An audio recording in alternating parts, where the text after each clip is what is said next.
We are no longer waking up and feeling bad. If you're tired about letting life just happen to you every single day, we're gonna stop this right here. And that's gonna be from building a successful morning routine.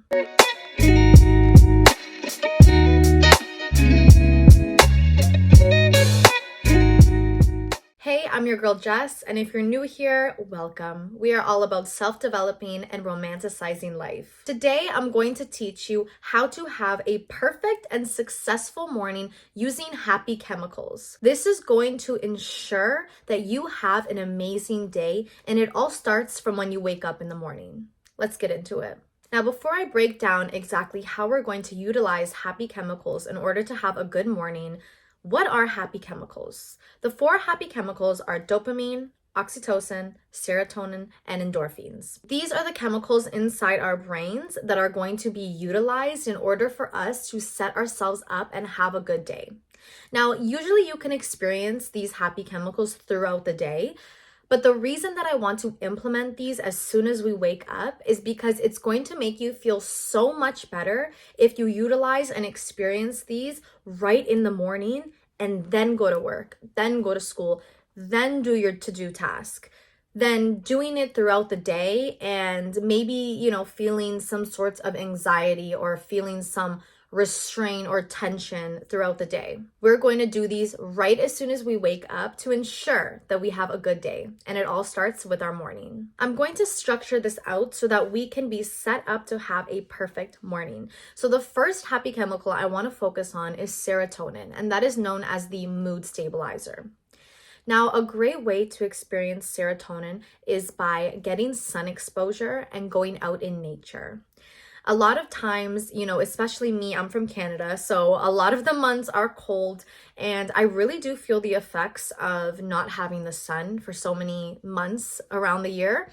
And that's because, vitamin D is the essential in order for us to feel really good.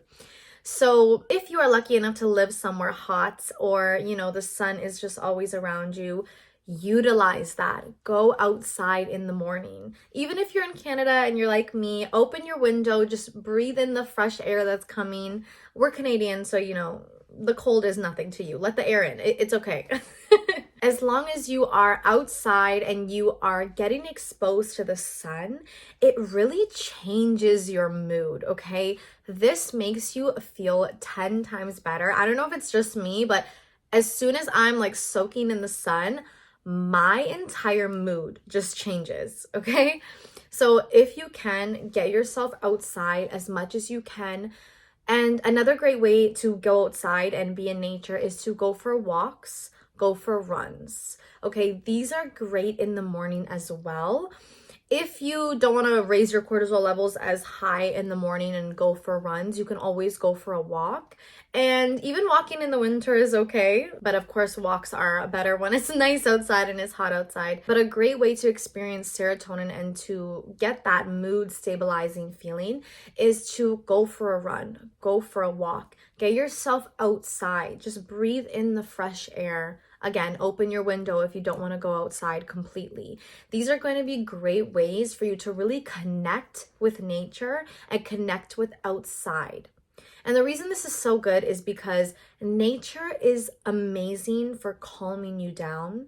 And when you're outside, regardless if you're doing something high activity as a run or a walk, you still feel calm. You're still getting that fresh air in and you still feel good because you're outside. Another great thing to do is meditation.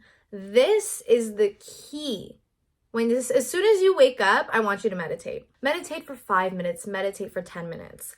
If you feel like you're gonna fall back asleep, set a second alarm, 10 minutes after your alarm goes off, so okay, I'm laying here meditating, I'm not gonna fall asleep. This is an amazing mood stabilizer.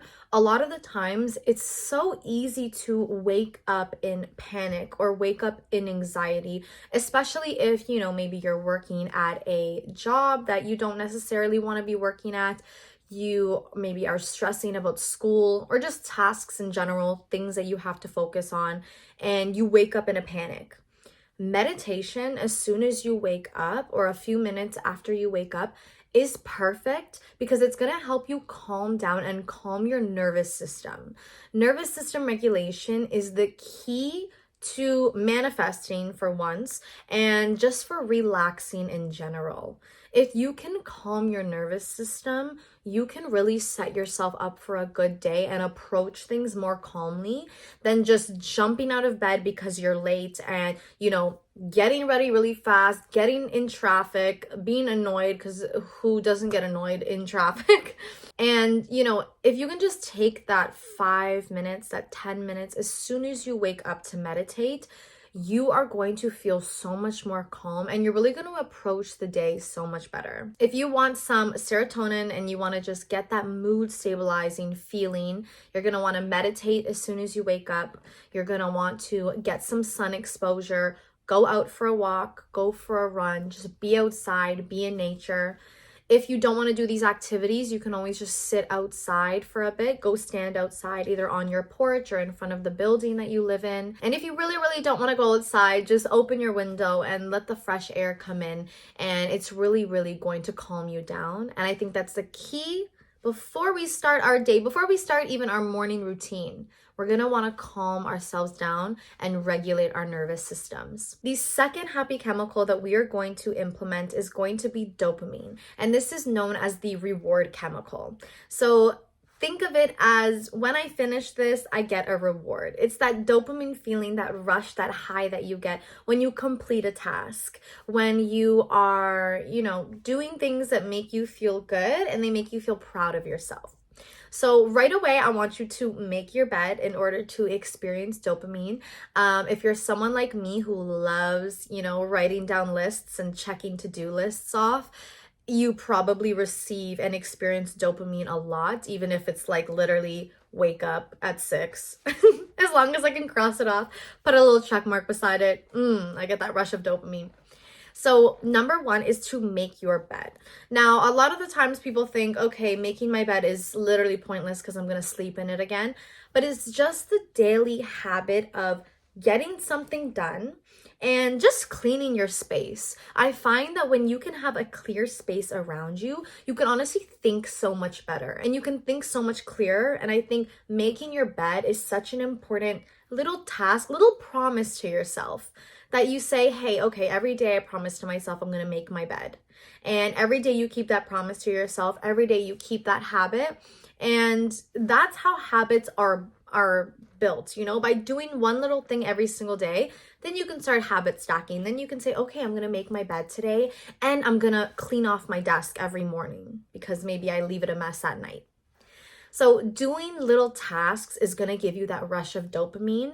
And it's so important because it's going to make you feel like you accomplished so much and you are just starting your day. Another great way to experience dopamine is to do self-care activities. Now, I think everyone should implement self-care into their life, and it doesn't necessarily have to be, skincare or makeup essentially. But if that's what makes you feel good, then I want you to do that every morning. Take a nice cold shower, or if you like hot showers, you can take a hot shower. Do your skincare routine, stretch in the morning if you want to, make yourself a tea, read 10 chapters of your book.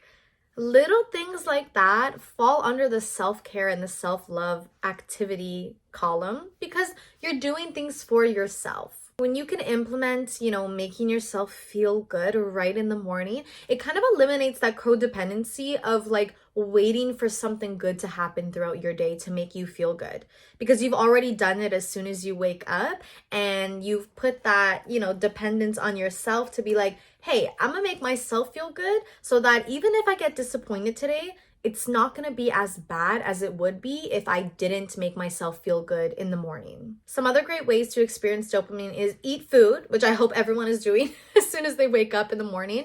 Make yourself a good breakfast. If you like eating high protein foods, you can make yourself an omelet. You can make yourself a bagel with cream cheese and smoked salmon. If you like, things that are more calming, you can make a hot water with lemon and ginger. You can have cereal, biscuits in the morning, some milk, some juice, French toast. Love me a good French toast with some powdered sugar, some fruits. anything in the morning, just make yourself feel good, you know, be your own little chef. This is a great time too to learn new recipes as well, because another way to experience dopamine is to celebrate little wins. So if you're like, hey, oh my God, I just made French toast for the first time today. Yay me. You can celebrate that little win and give yourself that little bit of dopamine, and it really just makes you feel so good throughout the day. I promise you, things that normally stress you out during the day are not even going to affect you, because you've given yourself so much dopamine and happiness as soon as you wake up that you can go out in traffic and get cut off, and you're probably not going to cuss that person out like you probably would on any other given day. The third happy chemical that we're going to approach is known as endorphins, and this is known as the painkiller. And so the reason it's known as the painkiller is because a great way to experience endorphins is laughter.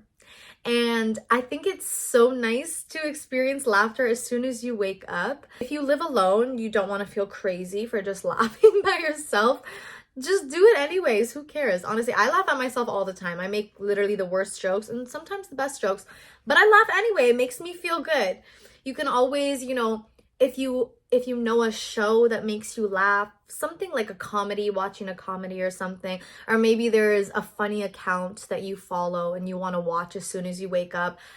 I'll never tell you to go on your phone in the morning, especially right when you wake up, because digesting the news and other people's lives is the worst thing to do for yourself right in the morning, because when we wake up, we're like a sponge. So our brains are the most absorbent. And if we are digesting news and scrolling on Instagram and looking at people who don't make us feel so good and confident, or just looking at other people's lives, it's really gonna it's not gonna make you feel good. So I just suggest never doing that when you wake up and before you go to bed.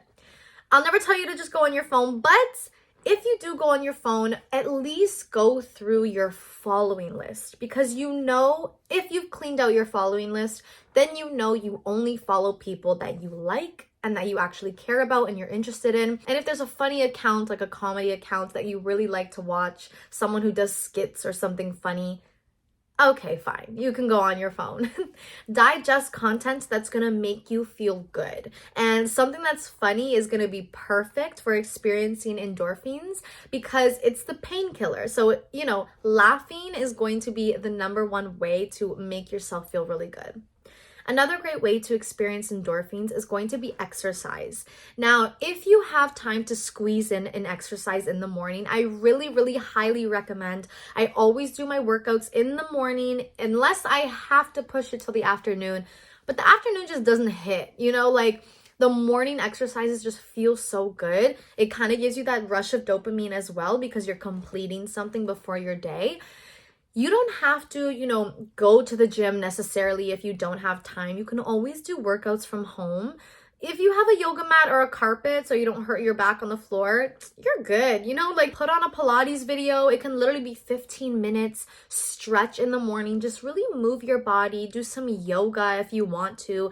It doesn't necessarily have to be high intensity. If you have weights at home or a treadmill at home, that's amazing as well. Or if you love to go to the gym, then go to the gym, lift those heavy weights and just, you know, be a badass. Whatever it is that's going to make you feel good. If you can exercise in the morning, I promise you it's gonna make you feel so good. That cold shower is just gonna hit after your exercise. Like, it's just gonna feel so good, okay? So I highly recommend fitting in an exercise in the morning. The fourth and final happy chemical is going to be oxytocin, and this is known as the love hormone.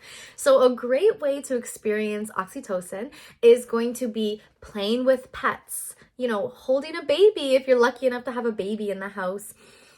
Complimenting, giving compliments to other people. This can also be complimenting yourself. I love doing this. This is my self-talk method, and I will always look in the mirror every morning and I will give myself compliments. I'll just hype myself up. And when you can give yourself that love, that self-love, you're really just gonna feel so much better. Compliment your family in the house if you have people living with you, if you live with a roommate, if you have a pet, if you have a baby in the house. These are such great ways to experience the love hormone. If you live with your partner, you know, just hug them and be affectionate with them and give them kisses and just, you know, give it to other people and also give it to yourself as well. Give yourself a hug. You can just brush your hair and just make yourself feel good. You know, just look at yourself in the mirror and just hype yourself up. Giving yourself this love hormone is probably going to be the easiest way for you to then give the love hormone to other people as well. Filling up your own cup is key to, then being able to fill up other people's cup. I'm so happy you joined me today in learning about the happy chemicals and how we can implement these into our morning routines and why it's so important to do these in our morning in order to set ourselves up for a successful day.